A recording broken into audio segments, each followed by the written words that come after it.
ಕರ್ತನಿಗೆ ಮಹಿಮೆ ಆಗಲಿ ಪ್ರಿಯರೇ.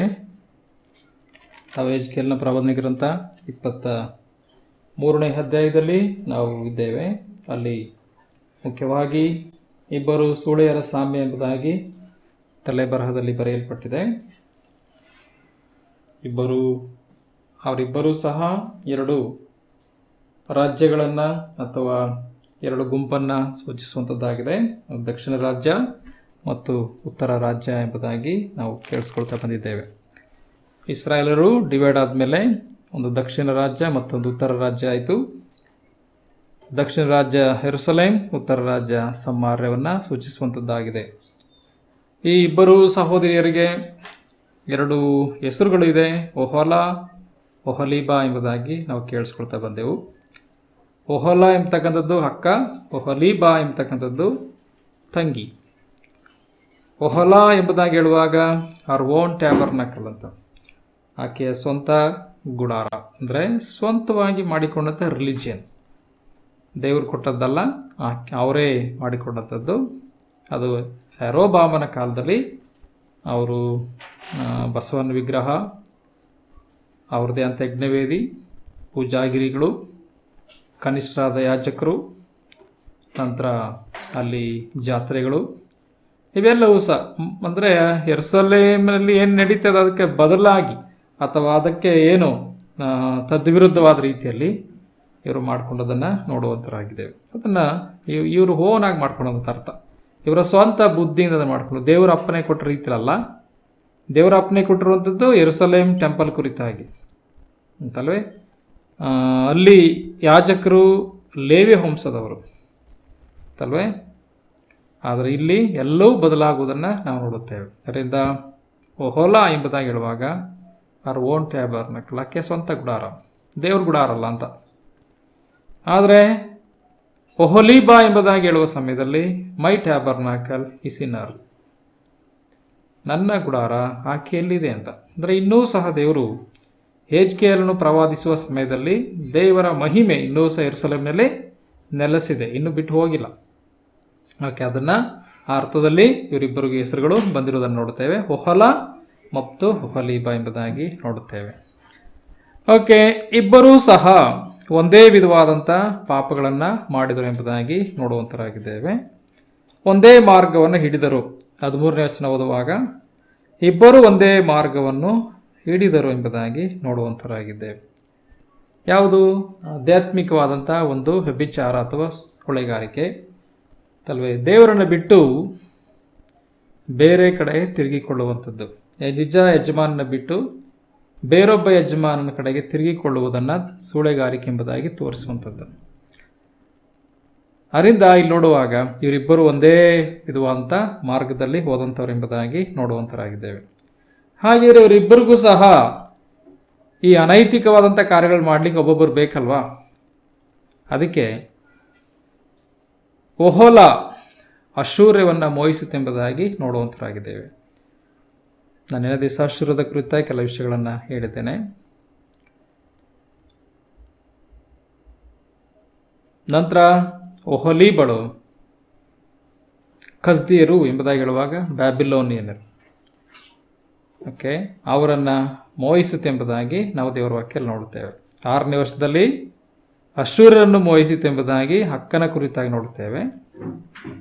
20ನೇ ವರ್ಷದಲ್ಲಿ ನಾವು ನೋಡುವಾಗ ತಂಗಿ ಒಹೊಲೀಬಳು ನೋಡುವಾಗ ಆಕೆ ಕಸ್ದೀಯರನ್ನು ಮೋಹಿಸಿದಳು ಎಂಬುದಾಗಿ ಆ ವಾಕ್ಯ ಭಾಗದಲ್ಲಿ ನೋಡುವಂತರಾಗಿದ್ದೇವೆ.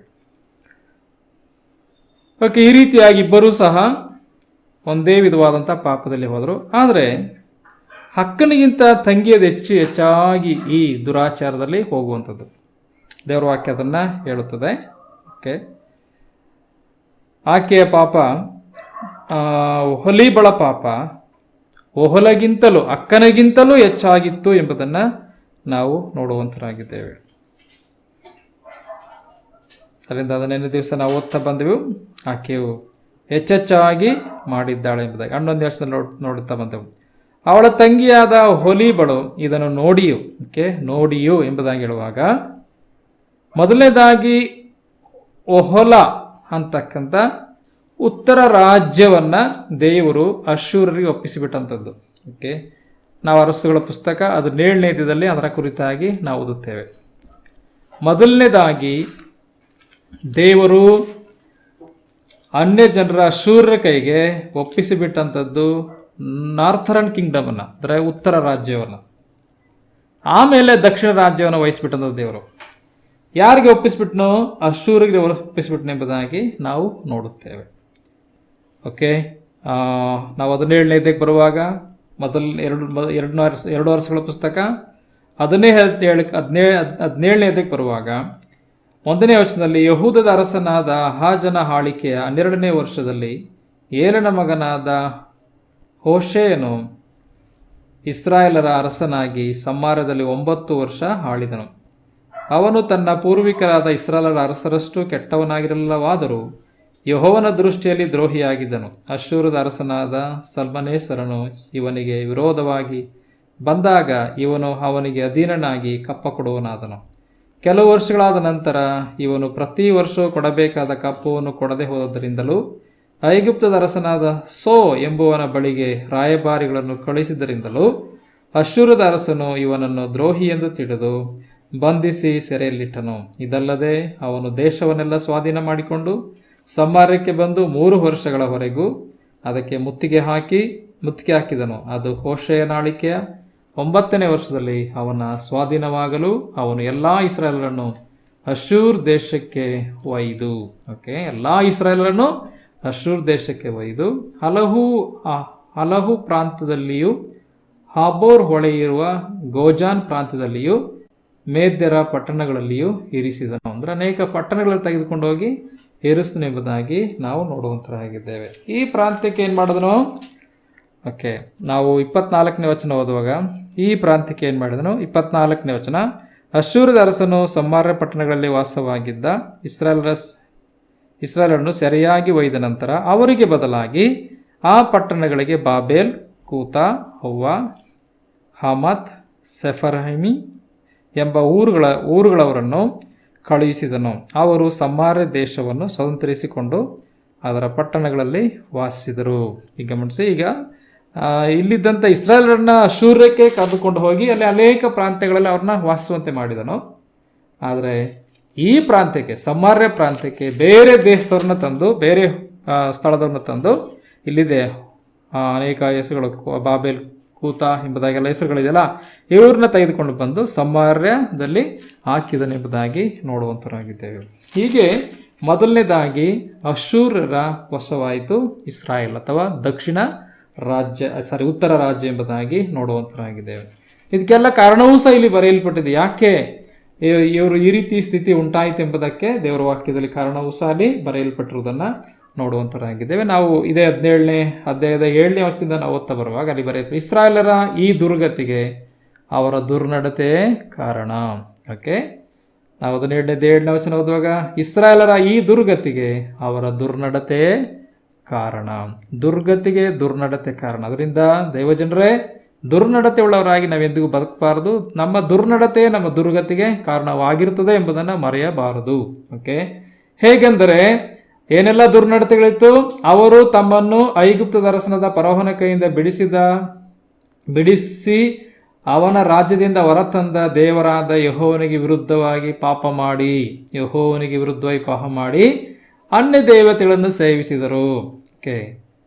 ಯೆಹೋವನು ತಮ್ಮ ಎದುರಿನಿಂದ ಹೊರಡಿಸಿಬಿಟ್ಟ ಜನಾಂಗಗಳ ಮತ್ತು ಇಸ್ರಾಯೇಲ್ ರಾಜರ ದುರಾಚಾರಗಳನ್ನು ಅನುಸರಿಸಿದರು. ಗಮನಿಸಿ, ಅಲ್ಲಿ ಎಲ್ಲ ಏನು, ತಮ್ಮ ಎದುರಿನಿಂದ ಹೊರಡಿಸಿಬಿಟ್ಟ ಜನಾಂಗಗಳ ಮತ್ತು ಇಸ್ರಾಯೇಲ್ ರಾಜರ ದುರಾಚಾರಗಳನ್ನು ಅನುಸರಿಸಿದರು. ಗುಪ್ತವಾಗಿ ತಮ್ಮ ದೇವರಾದ ಯೆಹೋವನಿಗೆ ವಿರೋಧವಾದ ಕೃತ್ಯಗಳನ್ನು ನಡೆಸಿದರು. ಇಲ್ಲಿ ಗುಪ್ತವಾದ ಪಾಪಗಳು ಇತ್ತು ಅವ್ರ ಹತ್ರ, ಗುಪ್ತವಾದ ಪಾಪಗಳು. ಯಾರು ಗೊತ್ತಿಲ್ಲ, ಭಾಳ ಎಚ್ಚರಿಕೆ ಇರಬೇಕು ಗುಪ್ತ ಪಾಪಗಳ ವಿಷಯದಲ್ಲಿ. ಯಾರು ಗೊತ್ತಿಲ್ಲ ಅಂತ ಮಾಡ್ಕೊಂಡು ಹೋದರೆ ಒಂದಲ್ಲ ಒಂದಿನ ದೇವರು ಇದಕ್ಕೆ ನ್ಯಾಯ ತೀರಿಸುತ್ತಾನೆ. ಗುಪ್ತವಾಗಿ ತಮ್ಮ ದೇವರಾದ ಯೆಹೋವನಿಗೆ ವಿರೋಧವಾದ ಕೃತ್ಯಗಳನ್ನು ನಡೆಸಿದರು. ಕಾವಲುಗಾರರ ಬುರುಜುಳ್ಳ ಚಿಕ್ಕ ಊರು ಮೊದಲುಗೊಂಡು ಕೋಟೆ ಕೊತ್ತಲುಗಳುಳ್ಳ ಪಟ್ಟಣದವರೆಗಿರುವ ಎಲ್ಲ ಊರುಗಳಲ್ಲಿ ತಮಗೋಸ್ಕರ ಪೂಜಾ ಸ್ಥಳವನ್ನು ಏರ್ಪಡಿಸಿಕೊಂಡರು. ಗಮನಿಸಿ, ಎಲ್ಲ ಅಂದ್ರೆ ಅರ್ಥ, ಪಟ್ಟಣ, ಚಿಕ್ಕ ಚಿಕ್ಕ ಗ್ರಾಮ, ಹಳ್ಳಿಗಳು ಏನಿದೆಯೋ ಪ್ರತಿಯೊಂದು ಸ್ಥಳದಲ್ಲಿ, ಈಗ ನಾವು ಏನು ಬೆಂಗಳೂರು ಅಂತ ಹೇಳ್ತೇವೆ, ಕೆಲವು ಮೈಸೂರು, ಮಂಡ್ಯ, ಕೆಲವು ಪಟ್ಟಣಗಳಿವೆ ಅಲ್ವೇ, ಹೈದರಾಬಾದ್, ಹಾಗೆ ಅನೇಕ ದೆಹಲಿ, ಈಗೆಲ್ಲ ದೊಡ್ಡ ದೊಡ್ಡ ಪಟ್ಟಣಗಳಿರ್ತವೆ ಅಲ್ವಾ. ಆ ಪಟ್ಟಣ ಮೊದಲುಗೊಂಡು ನಮ್ಮ ಸಣ್ಣ ಸಣ್ಣ ಗ್ರಾಮ ಇದೆಯಲ್ಲ, ಅನೇಕ ಸಣ್ಣ ಪುಟ್ಟ ಗ್ರಾಮಗಳಿದೆಯಲ್ಲ, ಅಲ್ಲಿ ಎಲ್ಲ ಕಡೆ ಆ ರೀತಿಯಾಗಿ ಎಲ್ಲ ಕಡೆ ಏನು ಮಾಡೋರಂತೆ, ಪೂಜಾ ಸ್ಥಳಗಳನ್ನು ಏರ್ಪಡಿಸಿಕೊಂಡ್ರು. ಅದರ್ಥ ಬರೀ ಪಟ್ಟಣದಲ್ಲಿ ಮಾತ್ರವಲ್ಲ, ಪ್ರತಿಯೊಂದು ಹಳ್ಳಿಯಲ್ಲಿಯೂ ಸಹ, ಚಿಕ್ಕ ಊರುಗಳಲ್ಲಿಯೂ ಅಲ್ವೇ, ಕೋಟೆ ಕೊತ್ತಲುಗಳಲ್ಲಿ ಮಾತ್ರವಲ್ಲ, ಚಿಕ್ಕ ಚಿಕ್ಕ ಊರುಗಳಲ್ಲಿಯೂ ಸಹ ಎಲ್ಲ ಕಡೆ ಪೂಜಾ ಸ್ಥಳಗಳನ್ನು ಏರ್ಪಡಿಸಿಕೊಂಡರು ಎಂಬುದಾಗಿ ನೋಡುವಂತರಾಗಿದ್ದೇವೆ. ನಂತರ ಎಲ್ಲ ದಿಣ್ಣೆಗಳ ಮೇಲೆ ಮತ್ತು ಎಲ್ಲ ಹಸುರು ಮರಗಳ ಕೆಳಗೆ ಕಲ್ಲು ಕಂಬ, ಅಶೇರ ವಿಗ್ರಹ ಸ್ತಂಭ ಇವುಗಳನ್ನು ನಿಲ್ಲಿಸಿದರು. ಮನುಷ್ಯಲ್ಲಿ ಎಲ್ಲ ದಿಣ್ಣೆಗಳು, ಎತ್ತೆತ್ತರವಾದ ಸ್ಥಳಗಳ ಮೇಲೆ, ಹಸುರು ಮರಗಳ ಕೆಳಗೆ ಕಲ್ಲು ಕಂಬ, ಅಶೇರ ವಿಗ್ರಹ ಸ್ತಂಭ ಇವುಗಳನ್ನು ನಿಲ್ಲಿಸಿದರು ಎಂಬುದಾಗಿ ನೋಡುತ್ತೇವೆ. ಇವತ್ತು ನಾವು ನೋಡುವ ಹಾಗೆ ಎಲ್ಲ ಕಡೆ ಹೋದ್ರು, ಎಲ್ಲಿ ನೋಡಿದ್ರು ಇವೆಲ್ಲ ಕಾಣ್ತವಲ್ವ. ಆ ರೀತಿಯಾಗಿ ಇಸ್ರೇಲ್ ದೇಶದಲ್ಲಿ ಅಥವಾ ಈ ಸಮಾರ್ಯ ಏನಿದೆ ಈ ಒಂದು ಪ್ರಾಂತ್ಯದಲ್ಲಿ ಅಥವಾ ಉತ್ತರ ರಾಜ್ಯದಲ್ಲಿ ಪ್ರತಿಯೊಂದು ಹಳ್ಳಿಯಲ್ಲಿಯೂ ಪ್ರತಿಯೊಂದು ಪಟ್ಟಣದಲ್ಲಿ ಏನಿದೆ, ಪೂಜಾ ಸ್ಥಳಗಳಿವೆ. ದಿಣ್ಣೆಗಳಲ್ಲಿ ಹಸಿರು ಮರಗಳ ಕೆಳಗೆ ಕಲ್ಲು ಕಂಬಗಳಿದೆ ಮತ್ತು ಅಶೇರ ವಿಗ್ರಹ ಸ್ತಂಭಗಳಿದೆ. ಎಲ್ಲ ಕಡೆ ನೋಡಿದ್ರೆ ವಿಗ್ರಹ ತುಂಬಿ ತುಳುಕ್ತಾ ಇದೆ, ಪ್ರತಿ ಗ್ರಾಮದಲ್ಲಿಯೂ ಸಹ. ಅದನ್ನು ಯೆಹೋವನು ತಮ್ಮ ಎದುರಿನಿಂದ ಹೊರಡಿಸಿಬಿಟ್ಟ ಅನ್ಯ ಜನಾಂಗಗಳಂತೆ ಎಲ್ಲ ಪೂಜಾ ಸ್ಥಳಗಳಲ್ಲಿ ಧೂಪ ಸುಟ್ಟು ತಮ್ಮ ದುಷ್ಕೃತ್ಯಗಳಿಂದ ಆತನನ್ನು ರೇಗಿಸಿದರು. ಗಮನಿಸಿ, ಧೂಪ ಸುಟ್ಟು ಎಲ್ಲ ಪೂಜಾ ಸ್ಥಳಗಳಲ್ಲಿ ಧೂಪ ಸುಟ್ಟರು ಯಾರು?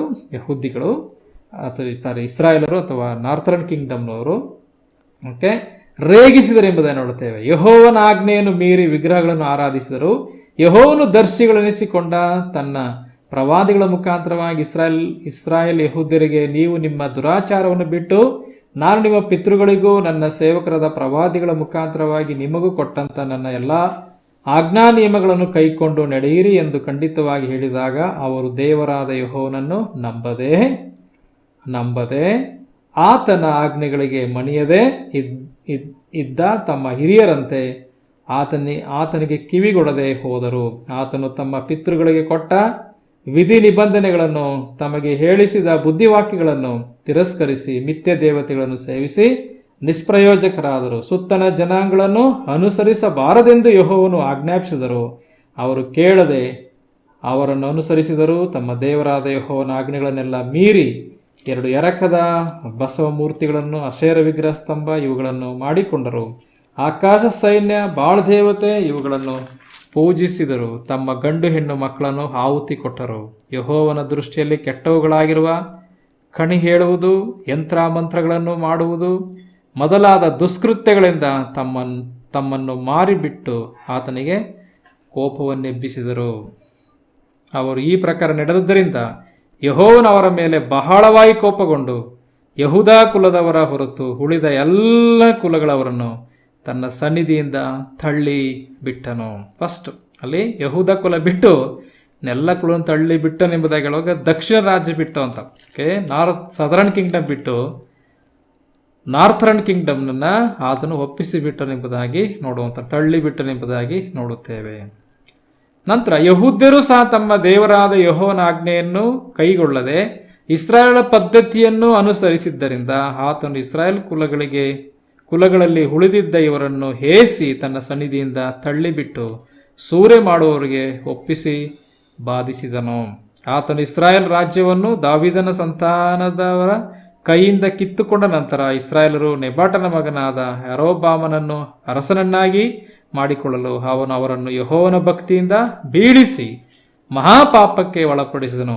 ಯಾರೊಬ್ಬಾಮನು ಇಸ್ರಾಯೇಲರನ್ನ ಯೆಹೋವನ ಭಕ್ತಿಯಿಂದ ಬೀಳಿಸಿದಂತೆ ಮಹಾಪಾಪಕ್ಕೆ ಒಳಪಡಿಸಿದನು. ಅವರು ಯಾರೊಬ್ಬಾಮನ ದುರ್ಮಾರ್ಗದಲ್ಲಿ ನಡೆಯುವುದನ್ನು ಬಿಡಲಿಲ್ಲವಾದ್ದರಿಂದ ಯೆಹೋವನು ತನ್ನ ಸೇವಕರಾದ ಎಲ್ಲಾ ಪ್ರವಾದಿಗಳ ಮುಖಾಂತರವಾಗಿ ಮುಂತಿಳಿಸಿದಂತೆ ಅವರನ್ನು ತನ್ನ ಸನ್ನಿಧಿಯಿಂದ ತಳ್ಳಿಬಿಟ್ಟನು. ಅವರು ಸೆರೆಯವರಾಗಿ ತಮ್ಮ ದೇಶದಿಂದ ಅಶ್ಶೂರ್ ದೇಶಕ್ಕೆ ಒಯ್ಯಲ್ಪಟ್ಟು ಹಿಂದಿನವರೆಗೂ ಅಲ್ಲೇ ಇರುತ್ತಾರೆ ಅಲ್ವಾ.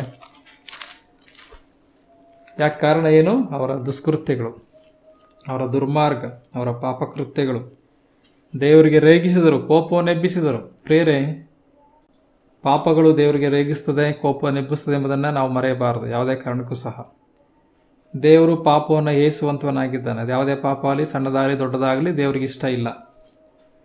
ಅದರಿಂದ ಇಸ್ರಾಯೇಲರನ್ನು, ತನಗಾಗಿ ಆರಿಸಿಕೊಂಡಂಥ ಇಸ್ರಾಯೇಲರನ್ನು, ಈ ಉತ್ತರ ರಾಜ್ಯವನ್ನು ದೇವರು ಅಶ್ಶೂರರ ಕೈಗೆ ಒಪ್ಪಿಸಿಬಿಟ್ಟನೆಂಬುದಾಗಿ ನೋಡುವಂತನಾಗಿದ್ದೇವೆ.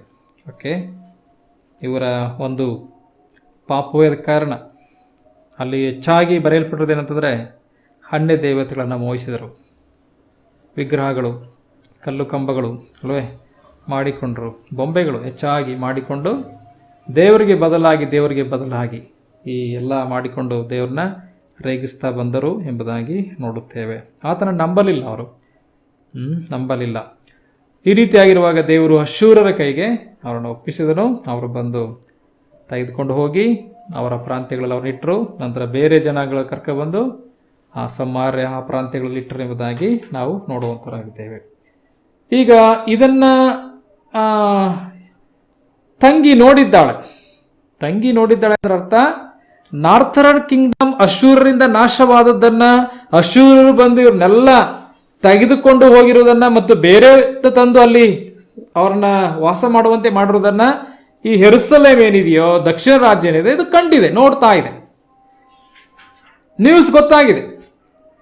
ಈಗ ಉತ್ತರ ರಾಜ್ಯ ಏನಾಯ್ತು, ಸೋತು ಹೋಯ್ತು. ಉತ್ತರ ರಾಜ್ಯಕ್ಕೆ ಅಶ್ಶೂರರು ಬಂದು ದಾಳಿ ಮಾಡಿ ಆಯ್ತು, ಎಲ್ಲ ಅವ್ರನ್ನ ಸೋಲಿಸಿ ಎಲ್ಲ ಜನರು ಎತ್ಕೊಂಡು ಹೋಗಿ ಆಯ್ತು.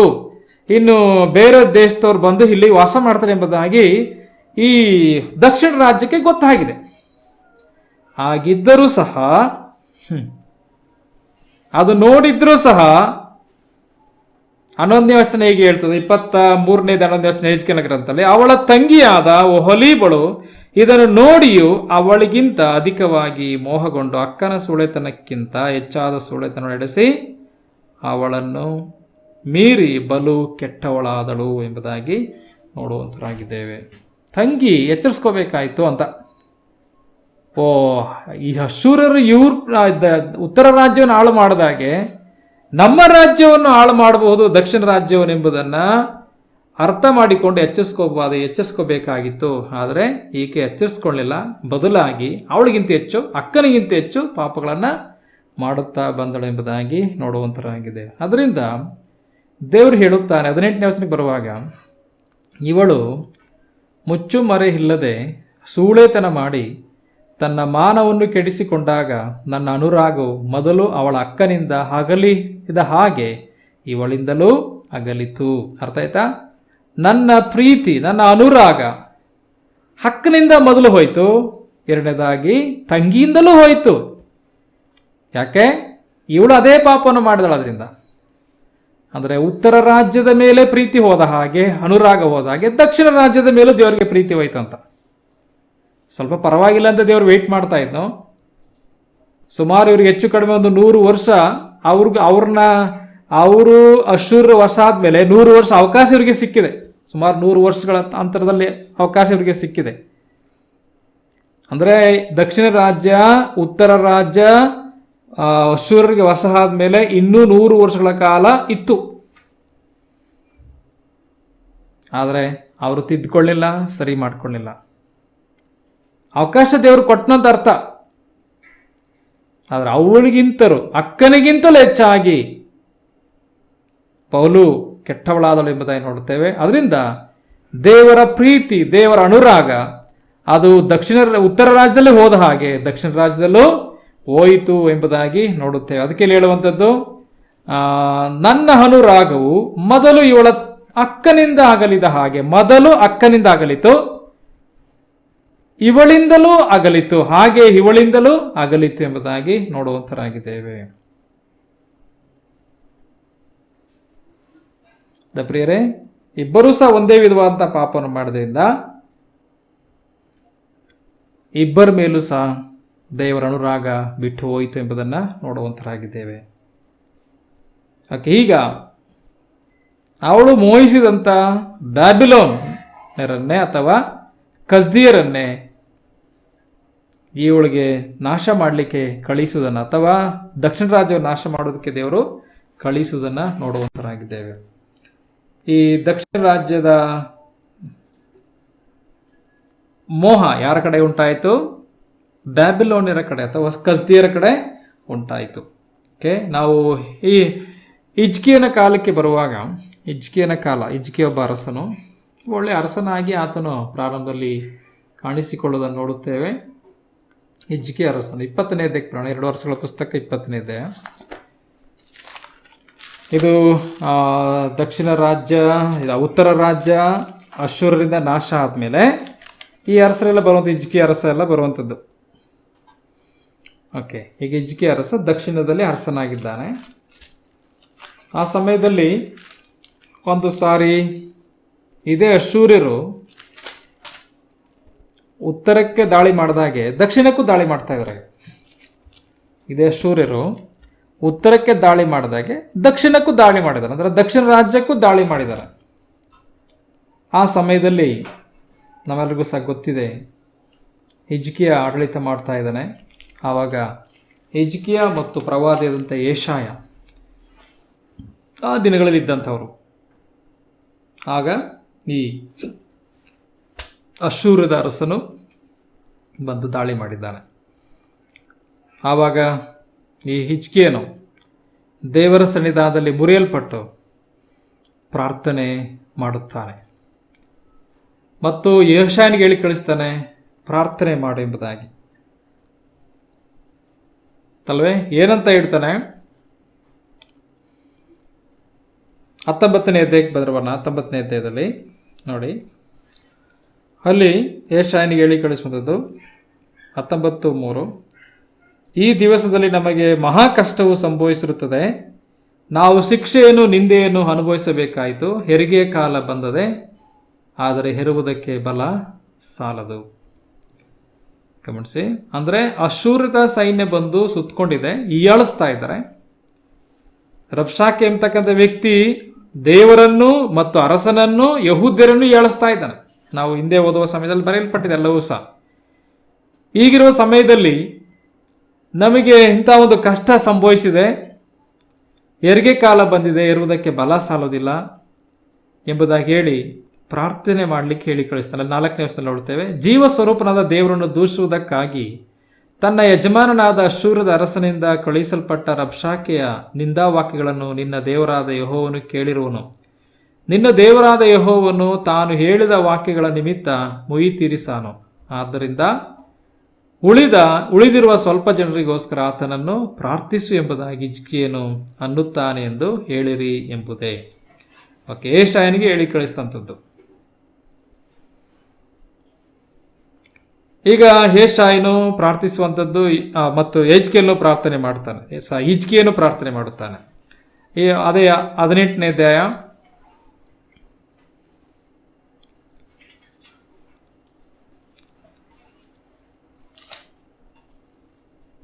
ಆತನು ಜನರೆಲ್ಲರಿಗೂ ಸಹ ದೇವ್ರನ್ನ ನಂಬ್ಕೊಳ್ಳಿ ಎಂಬುದಾಗೆಲ್ಲ ಹೇಳ್ತಾ ಇದ್ದಾನೆ ಹಿಜ್ಕೀಯನು. ಓಕೆ, ನಾವು 30ನೇ ವಚನ ಓದುವಾಗ ಹಿಜ್ಕೀಯನು ಏನು ಹೇಳ್ತಾ ಇದ್ದಾನೆ ಅಂತ ರಬ್ಷಾಕೆ ಹೇಳ್ತಾ ಇದ್ದಾನೆ. ಏನು ಹೇಳ್ತಾ ಇದ್ದಾನೆ ಅಂತ, ಯೆಹೋವನನ್ನು ನಂಬಿರಿ, ಆತನು ನಮ್ಮನ್ನು ಹೇಗೋ ರಕ್ಷಿಸುವನು. ಈ ಪಟ್ಟಣವು ಅಶ್ಶೂರದ ಅರಸನ ವಶವಾಗುವುದಿಲ್ಲ ಎಂಬುದಾಗಿ ಹೇಳಿದರೆ ಅವನಿಗೆ ಕಿವಿಗೊಡಬೇಡ್ರಿ. ಅದರ ಅರ್ಥ, ಈ ಹಿಜ್ಕೀಯನು ತನ್ನ ಜನರಿಗೆ ಹೇಳ್ತಕ್ಕಂಥದ್ದು ಏನಂತಂದರೆ, ಯೆಹೋವನನ್ನು ನಂಬಿರಿ, ಆತನು ನಮ್ಮನ್ನು ಹೇಗೂ ರಕ್ಷಿಸುವನು ಅಂತ ಹೇಳ್ತಾ ಇದ್ದಾನೆ. ಅದನ್ನ ನೀವು ಕೇಳಬೇಡಿ ಅಂತ ಜನರಿಗೆ ಈ ರಬ್ಷಾಕೆ ಹೇಳ್ತಾ ಇದ್ದಾನೆ. ಆದರೆ ಹಿಜ್ಕೀಯನು ದೇವರನ್ನ ನಂಬಿರುವಂತ ವ್ಯಕ್ತಿಯಾಗಿದ್ದಾನೆ.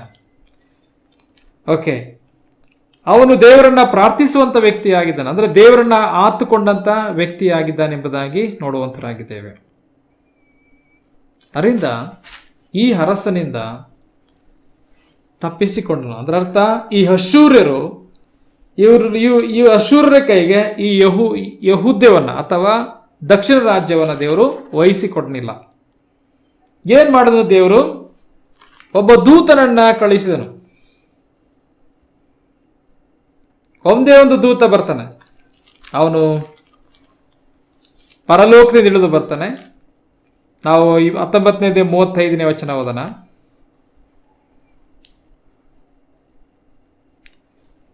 ಅದೇ ರಾತ್ರಿಯಲ್ಲಿ ಯೆಹೋವನ ದೂತನು ಹೊರಟು ಬಂದು ಅಶ್ಶೂರದ ಪಾಳೆಯದಲ್ಲಿ 185,000 ಮಂದಿ ಸೈನಿಕರನ್ನು ಸಂಹರಿಸಿದನು. ಅಶ್ಶೂರರು ಬೆಳಿಗ್ಗೆ ಎದ್ದು ನೋಡುವಲ್ಲಿ ಪಾಳೆಯ ತುಂಬ ಹೆಣಗಳಿದ್ದವು. ಆಗ ಅವರ ಅರಸನಾದ ಸನ್ಹೇರೀಬನು ಹಿಂದಿರುಗಿ ನಿನ್ವೆ ಪಟ್ಟಣಕ್ಕೆ ಹೋಗಿ ಅಲ್ಲಿ ವಾಸಿಸಿದನು. ಅವನು ಒಂದು ದಿವಸ ಗುಡಿಗೆ ಹೋಗಿ ತನ್ನ ದೇವರಾದ ಇಶ್ರೂಕನನ್ನು ಆರಾಧಿಸುತ್ತಿರುವಾಗ ಅದ್ರಮೆಲೆಕ್ ಸೆರೆಚೆರ್ ಎಂಬುವರು ಅವನನ್ನು ಕತ್ತಿಯಿಂದ ಕೊಂದು ಅರರಾಟ್ ದೇಶಕ್ಕೆ ಓಡಿ ಹೋದರು. ಅವನಿಗೆ ಬದಲಾಗಿ ಅವನ ಮಗನಾದ ಏಸರ್ ಅದೋನನು ಅರಸನಾದನು. ಇಲ್ಲಿ ಗಮನಿಸಿ, ದೇವರು ಪ್ರಾರ್ಥನೆ ಕೇಳಿ ತನ್ನನ್ನು ಆಶ್ರಯಿಸಿಕೊಂಡಂತ ಹಿಜ್ಕೀಯನಿಗೆ ಜಯವನ್ನು ಇಲ್ಲಿ ಕೊಟ್ಟದರ ಕುರಿತಾಗಿ ನೋಡುವಂತರಾಗಿದ್ದೇವೆ. ಓಕೆ, 35ನೇ ವಚನದಲ್ಲಿ ಓದುವಾಗ ರಾತ್ರಿಯಲ್ಲಿ ಒಬ್ಬ ದೂತನನ್ನು ದೇವರು ಕಳಿಸ್ತಾನೆ. ಅಶ್ಶೂರದ ಪಾಳೆಯಕ್ಕೆ ಬಂದಂತ ದೇವದೂತ 185,000 ಮಂದಿ ಸೈನಿಕರನ್ನ, ಅಂದ್ರೆ ಅಶ್ಶೂರ್ ಸೈನಿಕರನ್ನ ಸಂಹರಿಸ್ತಾನೆ. ಒಬ್ಬ ದೂತ 185,000 ಜನ, ಅದು ಸೈನಿಕರು. ಎಷ್ಟು ಜನ ಬಂದಿದ್ದಾರೆ? ಒಬ್ಬನೇ ಒಬ್ಬ ದೂತ. ಎಲ್ಲಿಂದ ಬಂದ? ಸ್ವರ್ಗದಿಂದ ಬಂದಿರ್ತಕ್ಕಂಥ ದೂತ. ಪ್ರಿಯರೇ, ಒಬ್ಬ ದೂತ ಸಾಕು. ನಮ್ಮ ಸುತ್ತಲೂ ಯಾರಿದ್ದಾರಂತೆ? ದೂತನ ದಂಡಿಳಿಸಿ ಕಾವಲಾಗಿದ್ದು ಕಾಪಾಡ್ತಾರೆ, ದಂಡಿದಾರಂತ ನಮ್ಮ ಸುತ್ತಲೂ. ಆದರೆ ಇಲ್ಲಿ ಇವ್ರು ನಾಶ ಮಾಡ್ಲಿಕ್ಕೋಸ್ಕರ ಒಬ್ಬನೇ ಒಬ್ಬ ದೂತನನ್ನ ದೇವರು ಕಳಿಸ್ತಾನೆಂಬುದಾಗಿ ನೋಡುವಂತರಾಗಿದ್ದೇವೆ. ಪ್ರಿಯ ದೇವಜನರೇ, ದೇವರು ಒಬ್ಬ ದೂತನ ಕಳಿಸಿಕೊಟ್ರೆ ಸಾಕು.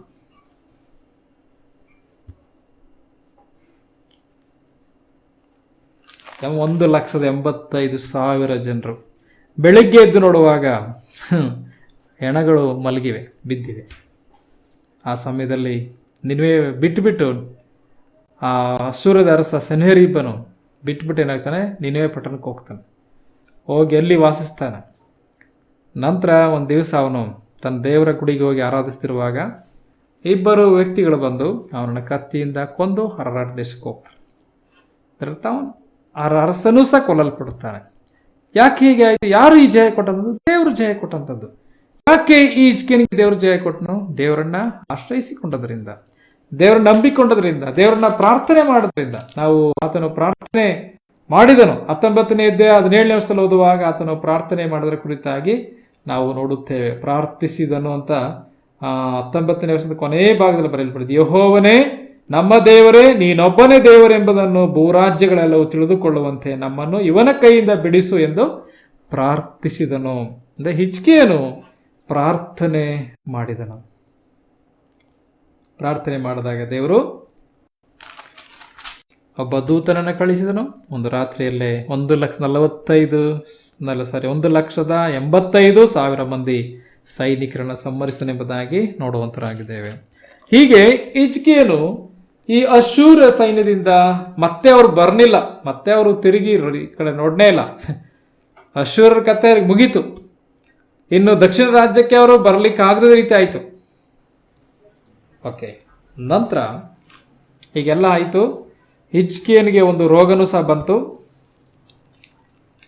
ಒಂದು ಮರಣಕರವಾದ ರೋಗ ಹಿಜ್ಕೀಯನಿಗೆ ಬಂತೆಂಬುದಾಗಿ ನೋಡುತ್ತೇವೆ. 20ನೇ ವರ್ಷದಲ್ಲಿ ಓದುವಾಗ, 20ನೇ ಅಧ್ಯಾಯದಲ್ಲಿ ಓದುವಾಗ ಅಲ್ಲಿ ಬರೆಯಲ್ಪಟ್ಟಿದೆ, ನಿಮ್ಮೆಲ್ಲರಿಗೂ ಸಹ ಗೊತ್ತಿದೆ. ಹಿಜ್ಕೀಯನು ಮರಣಕರವಾದ ರೋಗದಲ್ಲಿ ಬಿದ್ದನು. ಆಗ ಸಹ ದೇವರ ಹತ್ರ ಪ್ರಾರ್ಥನೆ ಮಾಡಿದನೆಂಬುದಾಗಿ ನೋಡುತ್ತೇವೆ. ಆಗ ದೇವರು ಅವನಿಗೆ ನಾಳೆ ಸಾಯಬೇಕಂತ ವ್ಯಕ್ತಿ 15 ವರ್ಷ ಎಕ್ಸ್ಟ್ರಾ ಬದುಕಿದನು. ಅಂದರೆ ದೇವರು ಅವನಿಗೆ 15 ವರ್ಷ ಎಕ್ಸ್ಟ್ರಾ ಕೂಡಿಸಿದನು. ನಾಳೆ ಸಾಯ್ಬೇಕು ನೀನು, ನಿನ್ನ ಮನೆ ವ್ಯವಸ್ಥೆ ಮಾಡುವಂಥ ದೇವರು ಯೆಶಾಯನ ಮುಖಾಂತರ ಹೇಳಿ ಕಳಿಸಿದನು. ಆದರೆ ದೇವರ ಹತ್ರ ಅವನು ಪ್ರಾರ್ಥನೆ ಮಾಡಿದನು. ಆಗ ದೇವರು ಯೆಶಾಯನನ್ನು ಮತ್ತೆ ಹಿಂದೆ ಕಳಿಸಿ ಅವನಿಗೆ 15 ವರ್ಷ ಕೂಡಿಸಿದ್ದೇನೆ, ನಾಳೆ ಅಲ್ಲ ನಾಳಿದ್ದು ನನ್ನ ಆಲಯಕ್ಕೆ ನೀನು ಬರ್ತೀಯ ಅಂತ ಹೇಳು ಎಂಬುದಾಗಿ ದೇವರು ಹೇಳಿದನು ಅಲ್ವೇ. ಹೀಗೆ ಅವನಿಗೆ 15 ವರ್ಷ ಎಕ್ಸ್ಟ್ರಾ ಸೇರಿಸಲ್ಪಟ್ಟಿತ್ತು ಹಿಜ್ಕೀಯನಿಗೆ. ದೇವರಿಗೆ ಕೂಡೋದು ಕಳೆದೆಲ್ಲ ಗೊತ್ತುಂಟು, ಆಯ್ತಾ. ಅದರಿಂದ ನಮ್ಮ ಆಯುಷ್ನ ಜಾಸ್ತಿ ಮಾಡಲಿಕ್ಕೂ, ಕಡಿಮೆ ಮಾಡಲಿಕ್ಕೂ, ಮೈನಸ್ ಮಾಡಲಿಕ್ಕೂ, ಪ್ಲಸ್ ಮಾಡಲಿಕ್ಕೂ ದೇವ್ರ ಕೈಲಿದೆ. ಅದರಿಂದ ನಮಗೆ ಪ್ಲಸ್ ಆಗಬೇಕೋ ಮೈನಸ್ ಆಗಬೇಕೋ? ಪ್ಲಸ್ ಆಗಬೇಕಂದ್ರೆ ದೇವರ ಮಾರ್ಗದಲ್ಲಿ ಬದುಕುವಂತರಾಗಿರ್ಬೇಕು, ಆಯ್ತಲ್ವೇ. ಅದರಿಂದ ದೇವರ ಕೈಯಲ್ಲಿ ಎಲ್ಲ ಒಂದೊಂದು ದಿನ ಇರುವಂಥದ್ದು, ಒಂದೊಂದು ದಿನ ದೇವರ ಕೈಯಲ್ಲಿದೆ. ಅದರಿಂದ ನಮ್ಮ ದಿನಗಳನ್ನು ದೇವರು ಹೆಚ್ಚಿಸ್ಲಿಕ್ಕಾಗಿ ದೇವ್ರನ್ನ ಆಶ್ರಯಿಸ್ಕೊಳ್ಬೇಕು. ಆತನ ಮಾರ್ಗದಲ್ಲಿ ನಾವು ಬದುಕಬೇಕು. ನಮ್ಮ ದಿನಗಳನ್ನು ಕರ್ತನ ಹೆಚ್ಚಿಸ್ತಾನೆ, ದೀರ್ಘಾಯುಷನ್ನು ಅನುಗ್ರಹಿಸಿ ತೃಪ್ತಿಪಡಿಸ್ತಾನೆ ಎಂಬುದಾಗಿ ಬರೆಯಲ್ಪಟ್ಟಿದೆ. 15 ವರ್ಷ ದೇವರು ಇವನಿಗೆ ಕೂಡಿಸಿದನೆಂಬುದಾಗಿ ನೋಡುತ್ತೇವೆ. ನಂತರ ಅದಾದ ಮೇಲೆ ಏನಾಗ್ತದೆ, ಬ್ಯಾಬಿಲೋನ್ನಿಂದ ಕೆಲವು ದೂತರು ಕಳಿಸಲ್ಪಡುತ್ತಾರೆ. ಓಕೆ, ಅಲ್ಲಿ ಅವನ ಒಂದು ಸೋಲು ಉಂಟಾಗುವಂಥದ್ದು. ಇಲ್ಲಿ ಏನು ತೋರಿಸ್ತಾ ಐತೆ, ಅವನ ಒಂದು ತೋರಿಕೆ, ಅವನ ಒಂದು ಅಹಂಕಾರವನ್ನು ತೋರಿಸ್ತಾ ಐತೆ, ಹಿಜ್ಕೀಯನ ಅಹಂಕಾರ. ಈಗ ಬ್ಯಾಬಿಲೋನ್ನಿಂದ ಅಥವಾ ಬಾಬೇಲ್ನಿಂದ ಅರಸನು ಹಿಜ್ಕೀಯನ ಬಳಿಗೆ ದೂತರನ್ನು ಕಳಿಸ್ತಾನೆಂಬುದಾಗಿ ನೋಡ್ತೇವೆ. 20ನೇ ಅಧ್ಯಾಯಕ್ಕೆ ಬರೋಣ. ಓಕೆ, 20ನೇ ಅಧ್ಯಾಯಕ್ಕೆ ಬರೋಣ. 12ನೇ ವಚನ. ಅದೇ ಕಾಲದಲ್ಲಿ ಬಲದಾನನ ಮಗನು ಬಾಬೇಲ್ನ ಅರಸನು ಆದ ಬೆರೋದಕ ಬಲದಾನನೆಂಬುವನು ಹಿಜ್ಕೀಯನು ಅಸ್ವಸ್ಥನಾಗಿದ್ದಾನೆಂದು ಕೇಳಿ ದೂತರ ಮುಖಾಂತರವಾಗಿ ಅವನಿಗೆ ಪತ್ರವನ್ನು ಬಹುಮಾನವನ್ನು ಕಳಿಸಿದನು. ಹಿಜ್ಕೀಯನು ಬಂದಂಥ ದೂತರ ಮಾತನ್ನು ಕೇಳಿ ಅವರಿಗೆ ಬೆಳ್ಳಿ ಬಂಗಾರ, ಸುಗಂಧ ದ್ರವ್ಯ, ಪರಿಮಳ ತೈಲ ಮೊದಲಾದ ಪದಾರ್ಥಗಳಿರುವ ಮನೆಯನ್ನು, ಆಯುಧ ಶಾಲೆಯನ್ನು, ತನ್ನ ಭಂಡಾರದಲ್ಲಿದ್ದೆಲ್ಲವನ್ನು ತೋರಿಸಿದನು. ಅವನ ಅರಮನೆಯಲ್ಲಿಯೂ ರಾಜ್ಯದಲ್ಲಿಯೂ ಅವರಿಗೆ ತೋರಿಸದಿದ್ದ ವಸ್ತು ಒಂದು ಇರಲಿಲ್ಲ. ಆಗ ಪ್ರವಾದಿಯಾದ ಯೆಶಾಯನು ಹಿಜ್ಕೀಯನ ಬಳಿಗೆ ಬಂದು ಅವನನ್ನು ಆ ಮನುಷ್ಯರು ಎಲ್ಲಿಯವರು, ಏನು ಹೇಳಿದರು ಎಂದು ಕೇಳಲು ಅವನು ಅವರು ಬಹು ದೂರ ದೇಶವಾದ ಬಾಬೇಲ್ನಿಂದ ಬಂದವರು ಎಂದು ಉತ್ತರ ಕೊಟ್ಟನು. ಯೆಶಾಯನು ತಿರುಗಿ ಅವನನ್ನು ಅವರು ನಿನ್ನ ಅರಮನೆಯಲ್ಲಿ ಏನು ನೋಡಿದರು ಎಂದು ಕೇಳಲು ಅವನು ಅರಮನೆಯಲ್ಲಿರುವುದೆಲ್ಲವನ್ನೂ ನೋಡಿದರು, ನನ್ನ ಭಂಡಾರದಲ್ಲಿ ನಾನು ಅವರಿಗೆ ತೋರಿಸದಿದ್ದ ವಸ್ತು ಒಂದು ಇರುವುದಿಲ್ಲ ಅಂದನು. ಆಗ ಅವನು ಹಿಜ್ಕೀಯನಿಗೆ, ಯೆಹೋವನ ಮಾತನ್ನು ಕೇಳು, ಆತನು ನಿನ್ನ ಪೂರ್ವಿಕರ ಕಾಲದಿಂದ ಇಂದಿನವರೆಗೂ ಅರಮನೆಯಲ್ಲಿ ಸಂಗ್ರಹವಾದದ್ದೆಲ್ಲವೂ ಬಾಬೇಲಿಗೆ ಒಯ್ಯಲ್ಪಡುವ ದಿನ ಬರುವುದು, ಇಲ್ಲೇನೂ ಉಳಿಯುವುದಿಲ್ಲ. ಬಾಬೇಲ್ನ ಅರಸರು ಬಂದು ನೀನು ಪಡೆದ ಮಕ್ಕಳನ್ನು ತೆಗೆದುಕೊಂಡು ಹೋಗಿ ಅವರನ್ನು ತಮ್ಮ ಅರಮನೆಯಲ್ಲಿ ಕಂಚಿಗಳನ್ನಾಗಿ ನೇಮಿಸಿಕೊಳ್ಳುವರು ಅನ್ನುತ್ತಾನೆ ಎಂದು ಹೇಳಿದನು. ನನ್ನ ಜೀವಮಾನದಲ್ಲಿ ಹೇಗೋ ತಪ್ಪದೆ ಸೌಭಾಗ್ಯವಿರುವುದು ಅಂದುಕೊಂಡು ಹಿಜ್ಕೀಯನು ಯೆಶಾಯನಿಗೆ, ನೀನು ತಿಳಿಸಿದ ಯೆಹೋವನ ಮಾತು ಒಳ್ಳೆಯದಾಗಿದೆ ಎಂದು ಉತ್ತರ ಕೊಟ್ಟನು. ಹಿಜ್ಕೀಯನ ಉಳಿದ ಚರಿತ್ರೆ, ಅವನ ಪರಾಕ್ರಮ ಕೃತ್ಯಗಳು, ಅವನ ಕೆರೆ ಕಾಲುವೆಗಳನ್ನು ಮಾಡಿಸಿ ಊರೊಳಗೆ ನೀರನ್ನು ತಂದ ವಿವರವು ಯೆಹೂದ ಕಾಲ ವೃತ್ತಾಂತ ಎಂಬ ಗ್ರಂಥದಲ್ಲಿ ಬರೆದಿರುತ್ತದೆ. ಅವನು ಪಿತೃಗಳ ಬಳಿಗೆ ಸೇರಲು ಅವನಿಗೆ ಬದಲಾಗಿ ಅವನ ಮಗನಾದ ಮನಸ್ಸೆಯು ಅರಸನಾದನು. ಇಲ್ಲಿ ನೋಡಿ, ಈಗ ಇವನು ಅಸ್ವಸ್ಥನಾಗಿದ್ದನು, ವಾಸಿಯಾಯಿತು. ನಂತರ ಬಾಬೇಲ್ನಿಂದ ಕೆಲವು ದೂತರು ಬಂದರು, ನೋಡಲಿಕ್ಕೆ ಬಂದರು. ಓಕೆ, ಬಂದಿದ್ದಾರೆ. ಆ ಸಮಯದಲ್ಲಿ ಹಿಜ್ಕೀಯನು ಮಾಡಿದಂಥ ಕೆಲಸ ಏನಿಲ್ಲಿ, ಅವ್ರು ಬಂದಿರೋದು ಇವನು ನೋಡಲಿಕ್ಕೆ, ಆದರೆ ಇವನು ತೋರಿಸೋದೇನು, ಇವನು ಸ್ವಸ್ಥನಾಗಿದ್ದನಲ್ಲ, ಅದಕ್ಕೋಸ್ಕರ ಬಂದಿದ್ದಾರೆ. ಬಾಬೇಲ್ ಅರಸನಿಂದ ಕಳಿಸಲ್ಪಟ್ಟವರಾಗಿ ದೂತರು ಬಂದಿದ್ದಾರೆ. ಬಂದಂಥ ಈ ವ್ಯಕ್ತಿಗಳಿಗೆ ಏನು ಮಾಡಿದನೋ ಎಲ್ಲವನ್ನ ತೋರಿಸಿದನು. ಇವೊಬ್ಬ ತೋರಿಕೆ ಅರಸನ ಕಾಣ್ತದಲ್ವ, ಏನೇನು ಮಾಡಿದಾರಲ್ಲ ನೋಡಿ, ಇದೆಲ್ಲ ಮಾಡಿದ್ದೇನೆ ಅಂತ. ನಮ್ಮ ಮನೆಗಳಲ್ಲಿ ಏನಾದ್ರು ವಸ್ತು ಇದ್ದರೆ ಬಂದವರಿಗೆ ನೆಂಟರಿಗೆಲ್ಲ ತೋರಿಸ್ತೀವಲ್ಲ, ನೋಡಿ ಎಷ್ಟು ಚೆನ್ನಾಗಿದಲ್ವಾ, ತಗೊಬಂದಿದ್ದೀವಿ, ಇದಕ್ಕೆ ಎಷ್ಟಾಯ್ತು ಗೊತ್ತಾ ಅಂತೆಲ್ಲ ನೋಡಿ, ಇದು ಮಾಡಿಸಿದ್ವಿ, ಎಷ್ಟು ಚೆನ್ನಾಗಿದೆ ನೋಡಿ ಅಲ್ವೇ. ಅವ್ರೇನು ಕೇಳಲಿಕ್ಕಿಲ್ಲ, ನಾವೇ ಕರ್ಕೊಂಡೋಗಿ ಎಲ್ಲವನ್ನೂ ತೋರಿಸ್ತಾ ಇರ್ತೇವೆ. ಆ ರೀತಿ ಅರಸೇನು ಎಲ್ಲ ತೋರಿಸ್ತಂತೆ, ಎಲ್ಲ ಅವ್ರನ್ನ ತೋರಿಸದೇ ಇದ್ದ ಒಂದು ಇರಲಿಲ್ಲ ಎಂಬುದಾಗಿ ನೋಡ್ತೇವೆ. ಅಲ್ಲಿ ಬರೆಯಲ್ಪಟ್ಟಿದೆ ಏನೆಲ್ಲ ತೋರಿಸ್ತಾನೆ ಎಂಬುದಾಗಿ. ಅಲ್ಲಿ ಬೆಳ್ಳಿ ಬಂಗಾರ, ಸುಗಂಧ ದ್ರವ್ಯ, ಪರಿಮಳ ತೈಲ ಮೊದಲಾದ ಪದಾರ್ಥಗಳಿರೋ ಮನೆ. ಯಾಕೆಂದ್ರೆ ತಗೊಂಡೋಗ್ಬೇಕಲ್ಲ, ಅವ್ರಿಗೆ ಗೊತ್ತಾಗಬೇಕಲ್ಲ, ಸ್ಥಳ ಬಂದು ಎತ್ಕೊಂಡೋಗ್ಬೇಕಲ್ಲ, ಅದಕ್ಕೋಸ್ಕರ ತೋರಿಸ್ತಾ ಇರೋದು. ಓಕೆ, ಆಯುಧ ಶಾಲೆಯನ್ನು ತನ್ನ ಭಂಡಾರದಲ್ಲಿ ಇದೆಲ್ಲವನ್ನು ತೋರಿಸಿದನು, ಎಲ್ಲ ಭಂಡಾರ. ಅವನ ಅರಮನೆಯಲ್ಲಿಯೂ ರಾಜ್ಯದಲ್ಲಿಯೂ ಅವರಿಗೆ ತೋರಿಸದಿದ್ದ ವಸ್ತು ಒಂದು ಇರಲಿಲ್ಲ, ಎಲ್ಲವನ್ನ ತೋರಿಸಿದನು. ಎಲ್ಲ ನೋಡ್ಕೊಂಡ್ರು ಅವರಿಗೆ. ಓಕೆ, ಎಲ್ಲವನ್ನ ತೋರಿಸಿದನು. ಯೆಶಾಯ ಬಂದು ಕೇಳಿದ, ಯಾರಿವರು?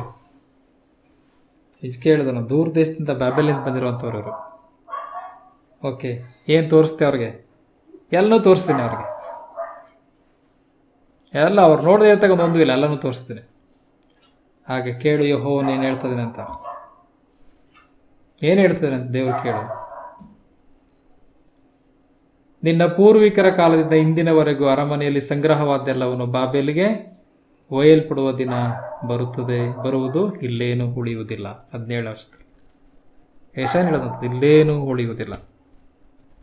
ಏನೆಲ್ಲ ಕೂಡಿಟ್ಟಿದ್ದಾರೋ ಪೂರ್ವಕಾಲದಿಂದ, ಏನೆಲ್ಲ ಈ ಶೇಖರಣೆ ಮಾಡಿಟ್ಟಿದ್ದಾರೋ ದಕ್ಷಿಣ ರಾಜ್ಯದಲ್ಲಿ ಎಲ್ಲ ಎತ್ಕೊಂಡು ಹೋಗ್ತಾರೆ ಅವರು, ಯಾವುದು ಉಳಿಯುವುದಿಲ್ಲ.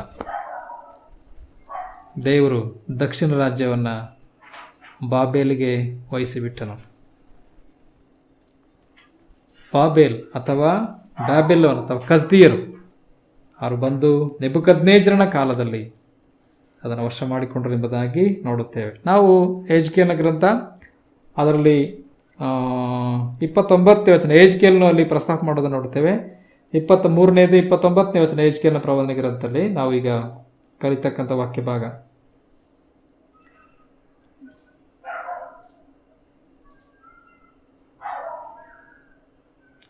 ಅಲ್ಲಿ ಅವರ ಕೈಗೆ ನಿನ್ನನ್ನು ನಾನು ಒಪ್ಪಿಸಲು ಅವರು ನಿನ್ನಲ್ಲಿ ಹಾಗೆ ತೀರಿಸಿಕೊಂಡು, ಗಮನಿಸಿ ಮುಂದೆ ವಾಕ್ಯ ಭಾಗ, ನೀನು ದುಡಿದದ್ದನ್ನೆಲ್ಲ ಅಪಹರಿಸಿ ನಿನ್ನನ್ನು ಬಟ್ಟೆ ಬರೆದು ಮಾಡಿ ಬಿಟ್ಟು ಹೋಗುವರು. ಗಮನಿಸ್ತಾರ ಇಲ್ಲಿ?